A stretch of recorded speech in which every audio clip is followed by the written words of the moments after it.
बच्चों, आपको और मूलभूत सिद्धांत में बहुत सारी बातें बताई हैं कि किसी सहखंडज का सारणिक में का जो सूत्र है वो सारणिक a की घात n-1 होता है। इस सिद्धांत पर क्वेश्चन नंबर 7 प्रस्तुत है बच्चों। उस सिद्धांत को ही इस प्रश्न में सिद्ध करने पूछा जा रहा है। तो प्रश्न नंबर 7 प्रस्तुत है। सिद्ध कीजिए कि डिटरमिनेंट ऑफ एडजॉइंट ऑफ ए, दो लाइन के बीच में ए डी जे ए लिखा है, बराबर डिटरमिनेंट ए की घात n-1, जहां ए n ऑर्डर का कोटि का वर्ग आयु स्क्वायर मैट्रिक्स है और ये नॉन सिंगुलर मैट्रिक्स है, यानी determinant A is not equal to 0। बच्चों, अब जो क्वेश्चन नंबर 7 में करने जा रहा हूँ वो काफ़ी महत्वपूर्ण है। अब तक हम फार्मूले को डायरेक्ट याद करते थे। एक फार्मूला आपको मैंने बताया था, वो क्वेश्चन नंबर 7 में ये कह रहा है। क्वेश्चन नंबर 7 पर आप ध्यान दीजिए। सिद्ध कीजिए कि mod of determinant of adjoint of A is equal to determinant A की पावर n-1 है। ये सत्य भी है और डिटरमिनेंट ए जो है वो 0 नहीं है और साथ ही साथ ए n कोटि का ऑर्डर का वर्ग आयु है, स्क्वायर मैट्रिक्स है, वर्ग आयु है। ये फार्मूला हमें प्रूफ करना है। हम अभी तक फार्मूले, जैसे अभी इसके पहले आपने देखा adjoint of A into A बराबर डिटरमिनेंट ए टू आई। इसके बाद आपने देखा adjoint of A is equal to determinant A की पावर n-2 इंटू ए, जो एक क्वेश्चन में हमने डायरेक्ट फार्मूला यूज़ किया। ये फार्मूला है कि एडजॉइंट का यदि हम डिटरमिनेंट निकालें तो वो डिटरमिनेंट ए की पावर n-1 होता है।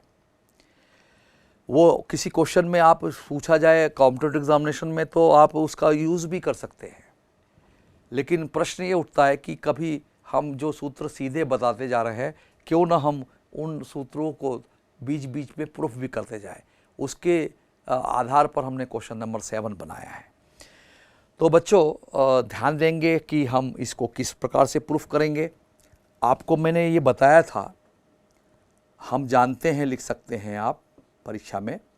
मान लो ये प्रूफ पूछता है, हम जानते हैं कि के कांस्टेंट है, ए एक मैट्रिक्स है।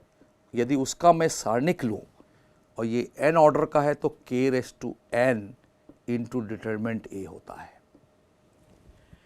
ये आपको मालूम होना चाहिए और ये बहुत आसान सा है। मैं एक एग्जाम्पल के ज़रिए बताने की कोशिश भी करूँगा कि ये n ऑर्डर का है, n कोटि का है और डिटरमिनेंट भी n कोटि का होगा, तो कांस्टेंट की पावर k⁻n हो जाएगा। अब सवाल उठता है कि हमें ये प्रूफ करना है। जो इक्वेशन नंबर 1 कह रहा हूँ, मैं इसको इक्वेशन नंबर 2 कह रहा हूँ। यदि मैं k के स्थान पर, कांस्टेंट होता है k के स्थान पर यदि मैं 1 डिटरमिनेंट a रिप्लेस कर दूँ और a के स्थान पर, यहाँ a के स्थान पर मैं एडजॉइंट ऑफ a रिप्लेस कर दूँ, प्रतिस्थापित कर दूँ, तो एग्जाम में आप क्या लिखेंगे? k के स्थान पर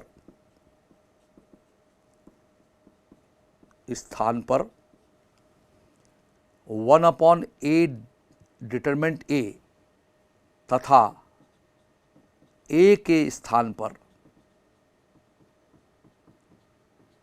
पर एडजॉइंट ऑफ a रिप्लेस करने पर, प्रतिस्थापित हिंदी में कहेंगे इसको, करने पर। ये सर आपके कैसे दिमाग में आया? आपके आपको प्रश्न लग रहा होगा कि कैसे सर ये कैसे सोचा आपने। हमेशा ध्यान रखिए कि सारणिक की वैल्यू कांस्टेंट होती है, या तो वो पॉजिटिव होगी या नेगेटिव होगी, लेकिन नियतांक होगा। तो के के स्थान पर हम 1 अपॉन डिटरमिनेंट ए रिप्लेस कर रहे हैं, और एडजॉइंट ऑफ ए यानी किसी मैट्रिक्स का सहखंडज एडजॉइंट, वो भी एक मैट्रिक्स होता है। तो ए के स्थान पर है हम नया एडजॉइंट, मैट्रिक्स की जगह मैट्रिक्स, ये ए मैट्रिक्स है एन ऑर्डर का, इसकी जगह एडजॉइंट ऑफ ए भी एन ऑर्डर का ही होगा, वो रिप्लेस कर सकते हैं। ये सोच है इस प्रूफ को लाने के लिए, क्योंकि हमें प्रूफ एक लाना है, हमें प्रूफ करना है determinant A adjoint of determinant adjoint of A is equal to determinant A n-1।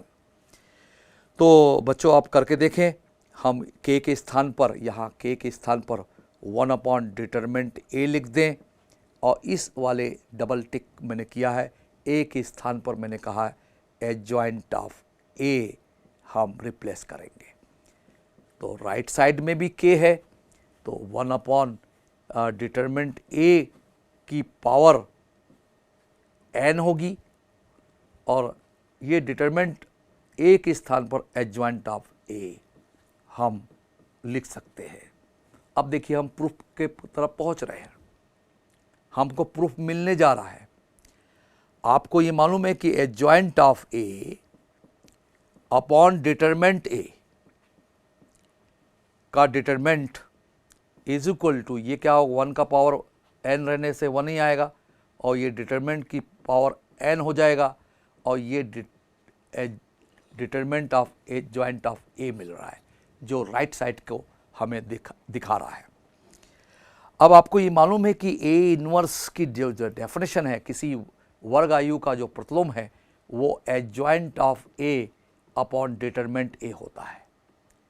तो हम इसके स्थान पर adjoint of A upon determinant A के स्थान पर A का इनवर्स प्रतिलोम लिख सकते हैं, और आपको ये determinant of adjoint of A upon determinant A का पावर n हमें मिल रहा है। अब बच्चों आप थोड़ा ध्यान दें कि ये हमें परेशान कर रहा है। तो A into determinant A into inverse of A की वैल्यू होती है I। यदि मैं इसका डिटरमिनेंट लूँ दोनों पक्षों में, तो A का डिटरमिनेंट और A इनवर्स का determinant is equal to I का डिटरमिनेंट होगा। ये कैसे? क्योंकि A B का डिटरमिनेंट अलग अलग हम लिख सकते हैं। तो डिटरमिनेंट A मिल गया हमको, डिटरमिनेंट A इनवर्स कैलकुलेट करना है, और डिटरमिनेंट I वर्ग आयु का सारणिक की वैल्यू 1 होती है। सारणिक एक नियतांक है। तो डिटरमिनेंट A की जो A इनवर्स की जो वैल्यू है, वो हमें क्या मिल रही है, 1 अपॉन डिटरमिनेंट A। इसको हम समीकरण नंबर इसको हम 3 कह दें, और इसको हम 4 कह दें। तो 3 4 से स्पष्ट है बच्चों कि इसके स्थान पर A इनवर्स डिटरमिनेंट के स्थान पर 1 अपॉन डिटरमिनेंट A हम लिखेंगे, is equal to adjoint of A का डिटरमिनेंट अपॉन डिटरमिनेंट A की पावर n। अब इस कैलकुलेशन को हम तिर्यक गुणा कर दें, तो डिटरमिनेंट A की power n upon determinant A is equal to determinant adjoint of A हमें प्रूफ होते हुए स्पष्ट नजर आ रहा है कि इसमें एक पावर है, एक पावर इसमें से घटा देंगे, तो डिटरमिनेंट A की power n-1 is equal to determinant adjoint of A हमें प्रूफ मिल गया है, हैंस प्रूव्ड। तो बच्चों आप देख रहे हैं कि मैंने ये कैलकुलेशन किया, और यहाँ पर भी स्पष्ट है कि आपको ध्यान रखना है कि ए बी का determinant is equal to determinant A into determinant B भी होता है। इसलिए मैं इन दोनों को अलग अलग डिटरमिनेंट में लिख सकता हूँ, और A इनवर्स का डिटरमिनेंट 1 अपॉन डिटरमिनेंट A मिल रहा है, और जिससे आपको ये प्रूफ मिल गया है। ये हालांकि इक्वेशन नंबर का राइट साइड में आ गया है, लेकिन समीकरण नंबर 1 से एग्जैक्टली ये मिल रहा है, तो हम हैंस प्रूव्ड हम इसको कह सकते हैं। इसी तरह से बच्चों क्वेश्चन नंबर 8 भी मूलभूत सिद्धांतों पर आधारित प्रश्न है। तो क्वेश्चन नंबर 8 प्रस्तुत है बच्चों।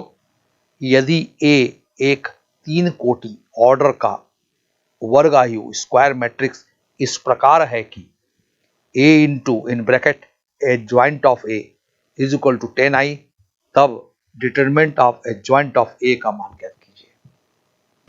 बच्चों हम आपको ये एक महत्वपूर्ण तथ्य में पहले बता चुके हैं कि a into adjoint of a, a का a के सहखंडक से गुणा करें, a into adjoint of a is equal to होता है डिटरमिनेंट a इंटू आई। इस तथ्य पर, इस मूलभूत कंसेप्ट पर एक आधारित सवाल क्वेश्चन नंबर हम 8 आपके सामने रख रहे हैं। आप क्वेश्चन में ध्यान दीजिए। क्वेश्चन में आपको एक मैट्रिक्स दिया है, वो 3 ऑर्डर का है, 3 कोटि का है, और वो स्क्वायर मैट्रिक्स है, ये क्वेश्चन कह रहा है। क्वेश्चन में एक और बात दी है कि a into adjoint of a, adjoint of a is equal to 10i। ये महत्वपूर्ण बात गिवन है। एक तो 3 ऑर्डर का ये मैट्रिक्स है, ये एक गिवन है। दूसरा a into adjoint of a is equal to 10i given है, दिया हुआ है। और आपको क्वेश्चन में कह रहा है अकॉर्डिंग टू क्वेश्चन नंबर 8 में कि determinant of adjoint of a के सहखंडक का सारणिक हमें पूछ रहा है। तो बच्चों किसी भी क्वेश्चन में गिवन पर हम विशेष ध्यान देते हैं। तो आपको मालूम है कि a into adjoint of a question में गिवन है 10 इंटू आई, और आपको मैंने महत्वपूर्ण तथ्यों में आपको बताया है कि इसको विशेष रूप से ध्यान रखें कि एक मैट्रिक्स है किसी भी ऑर्डर का, और वो डिटरमिनेंट a इंटू आई होता है। a into adjoint of a is equal to होता है डिटरमिनेंट a इंटू आई। तो सवाल ही नहीं उठता कि इसके जगह पर हम डिटरमिनेंट a इंटू आई हम लिख सकते हैं, और इक्वल क्वेश्चन में दिया है 10i। यदि इस लॉजिक पर हम ध्यान दें, इस स्टेप पर ध्यान दें कि इसके दोनों पक्षों में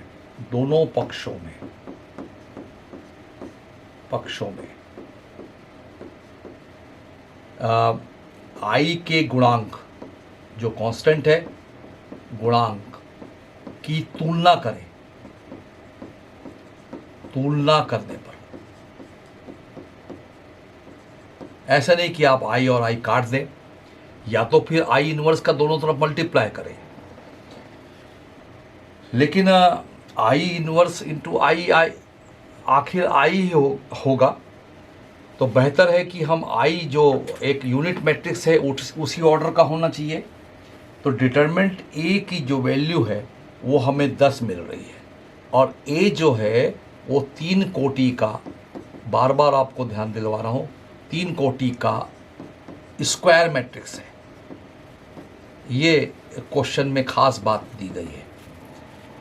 वैसे तो ये जो बात है डिटरमिनेंट ए इंटू आई किसी भी एन ऑर्डर के कोटि के लिए है, और जो आपको पूछा जा रहा है वो है रिक्वायरमेंट है डिटरमिनेंट एडजॉइंट ऑफ ए पूछा जा रहा है।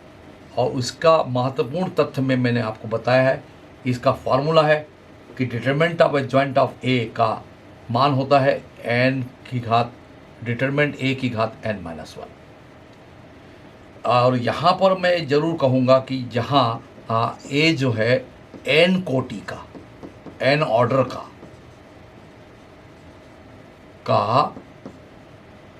का स्क्वायर मैट्रिक्स है, वर्गायु है, स्क्वायर मैट्रिक्स है। एडजॉइंट हम स्क्वायर मैट्रिक्स का ही निकालते हैं बच्चों, ध्यान रखेंगे। तो ये जो इक्वेशन नंबर 1 से हमने डिटरमिनेंट ए की वैल्यू प्राप्त की, ये समीकरण नंबर, हम इसको 2 कह दें। और यहाँ पर आपको ए कह रहा है कि n बराबर 3 कोटि का कोटि का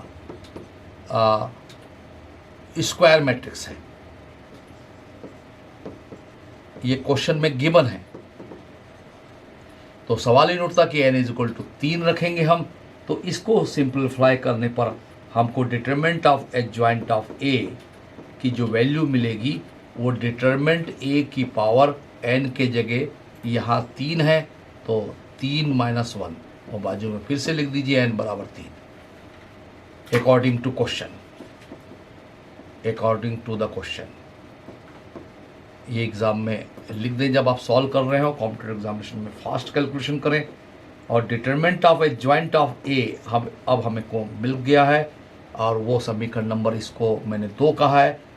डिटरमिनेंट ए की वैल्यू 10 है और 3 में से 1 गया 2, तो 10 स्क्वायर कितना होता है 100।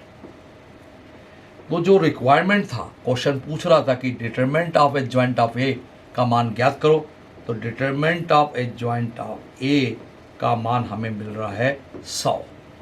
तो बच्चों आपने देखा कि किस टेक्निक से एक दो फार्मूले का उपयोग करके हमने कार्यवाही की। फार्मूला नंबर 1 जो आप विशेष रूप से ध्यान रखेंगे कि a into adjoint of A is equal to determinant a into I होता है, और दूसरा जो महत्वपूर्ण फार्मूला हम कहेंगे F2, वो है determinant of adjoint of A is equal to determinant of A n minus 1 होता है।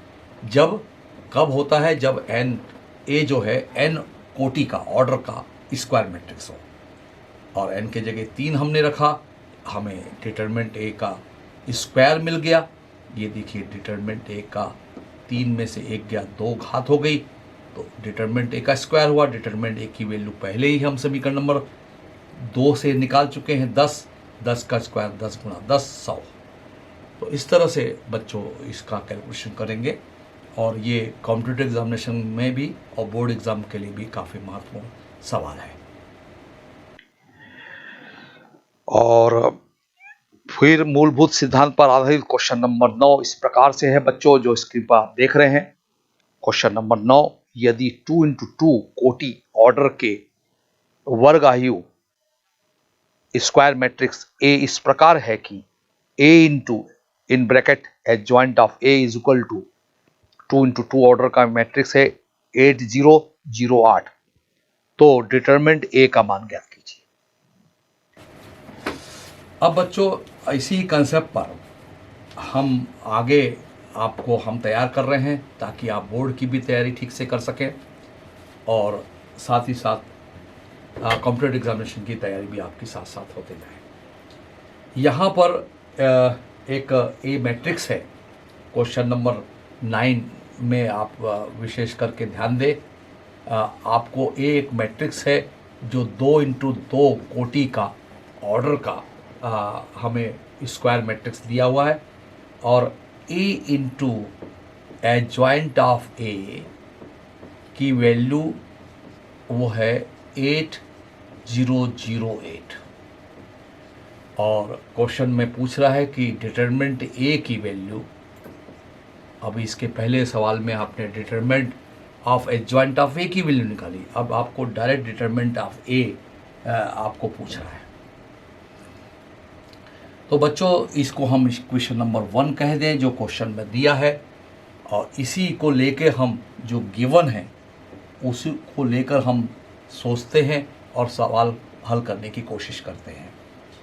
तो a into adjoint of a is equal to हमें गिवन है, एक मैट्रिक्स है 2 ऑर्डर का, 080 रो में है और 08 इस प्रकार से दिया है। और अभी अभी मैंने इसके पहले सवाल में भी इस्तेमाल किया है।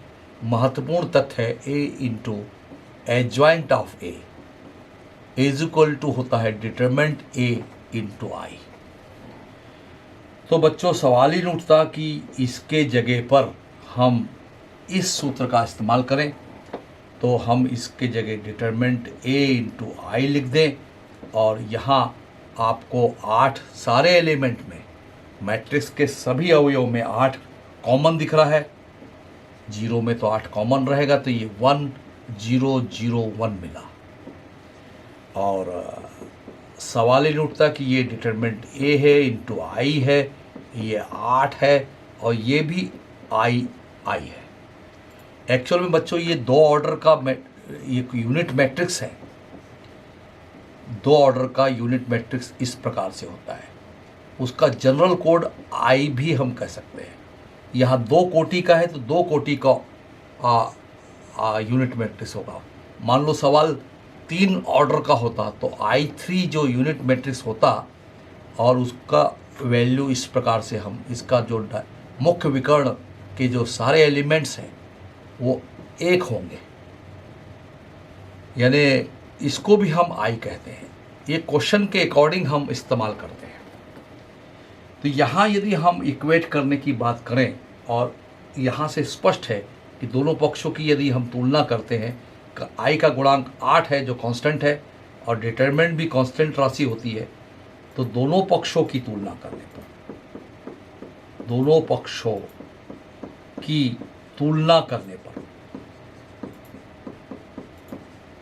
पर हमें रिजल्ट क्या मिल रहा है? डिटरमिनेंट एक कांस्टेंट राशि है तो डिटरमिनेंट ए की डायरेक्ट वैल्यू मिल रही है 8।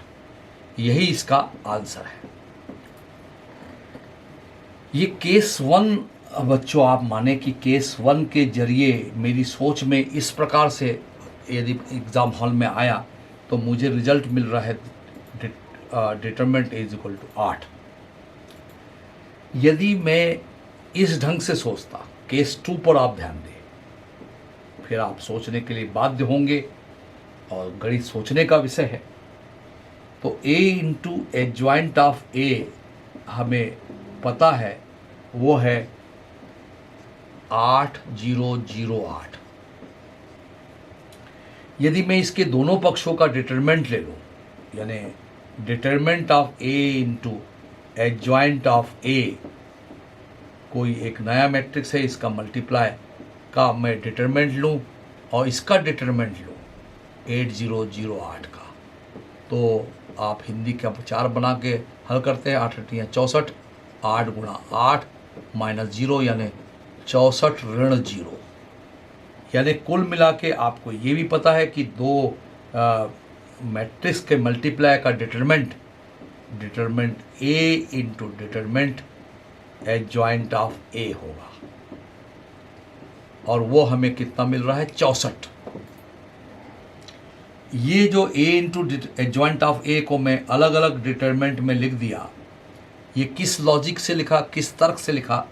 आपको मालूम हुआ कि दो मैट्रिक्स का मल्टीप्लाई का डिटरमिनेंट अलग अलग डिटरमिनेंट के बराबर होता है। इसको आप चेक कर लेंगे किसी एग्जाम्पल के जरिए। 2 ऑर्डर का मैट्रिक्स ले लीजिएगा अलग अलग, उनका A इंटू बी निकालेगा, उसका फिर सारणिक आप बना लेंगे। डिटरमिनेंट मतलब सारणिक। ये डिटरमिनेंट है, सारणिक A है और इसका रिजल्ट आपको मालूम है कि डिटरमिनेंट A की पावर n-1 होता है इज इक्वल टू 64। n मैं जानबूझ से कह रहा हूँ क्योंकि आपको अभी अभी मैंने एक महत्वपूर्ण तथ्यों में नोट करने कहा, आप स्टार भी लगा लीजिए उसमें। वो है डिटरमिनेंट A की पावर n-1। जब n जो है डिटरमिनेंट A, जो A मैट्रिक्स है वो n कोटि का स्क्वायर मैट्रिक्स हो, तो यहाँ n इज इक्वल टू 2 है क्योंकि A यहाँ 2 ऑर्डर का मैट्रिक्स है, तो n के जगह हम 2 रखेंगे तो determinant A into determinant A की पावर n के जगह 2 ऋण 1 रखते हैं तो हमें 64 मिलता है। यानी कुल मिला के determinant A into determinant A is equal to 64 मिलता है। ये दूसरे तरीके से इस क्वेश्चन को बनाने की कोशिश की जा रही है और आप ध्यान दीजिए कि रिजल्ट में क्या अंतर आता है। तो डिटरमिनेंट A का स्क्वायर इज इक्वल टू 64 मिल रहा है हमें, और डिटरमिनेंट A का स्क्वायर यदि 64 है और दोनों पक्षों का हम रूट ले लें तो determinant is equal to plus minus root 64 होगा और 64 का वर्गमूल हमें पता है 8 है। बच्चों डिटरमिनेंट ए का स्क्वायर जो है इज इक्वल टू 64 है, आप देख रहे हैं ये 64 हम लिख रहे हैं, और डिटरमिनेंट ए की जो वैल्यू है वो दोनों पक्षों का वर्गमूल लेने पर स्क्वायर का रूट डिटरमिनेंट ए होगा is equal to plus minus root 64 होगा, और 64 का रूट मालूम है 8 प्लस माइनस 8। तो दूसरे केस में हमें डिटरमिनेंट ए की जो वैल्यू है वो प्लस माइनस 8 मिल रही है, जबकि पहले केस में हमें डिटरमिनेंट ए की वैल्यू 8 मिल रही है। अब आप खुद विचार करिए कि प्लस माइनस 8 सही है कि डिटरमिनेंट ए की वैल्यू 8 सही है। तो बच्चों मैं यहाँ ये कहूँगा कि यहाँ पर डिटरमिनेंट जो है आप ये मत सोचें कि ये एब्सोल्यूट वैल्यू है, जैसे -2 का डिटरमिनेंट हम लें या -8 का डिटरमिनेंट लें तो 8 आएगा, ऐसा आप ना सोचें। डिटरमिनेंट प्लस भी हो सकता है तो माइनस होगा। तो 100% सत्यता की जहाँ तक बात है तो वो प्लस माइनस 8 सही उत्तर होगा इसका, यदि ऑब्जेक्टिव पैटर्न पर होगा। बोर्ड एग्जाम में आपका इस प्रकार का कैलकुलेशन चल जाएगा। तो इस सवाल को मैंने 2 तरीके से बनाया है, जिसको हमने केस 1 और केस 2 के जरिए आपको समझाने की कोशिश की है, और सोचने के लिए बाध्य किया है कि डिटरमिनेंट ए की जो वैल्यू है एक्चुअली क्या होना चाहिए, प्लस 8 होना चाहिए कि प्लस माइनस 8 होना चाहिए। तो मेरे विचार से आप रिजल्ट को नोट करेंगे ऑब्जेक्टिव क्वेश्चन में प्लस माइनस 8, तो सही उत्तर प्लस माइनस 8 है बच्चों।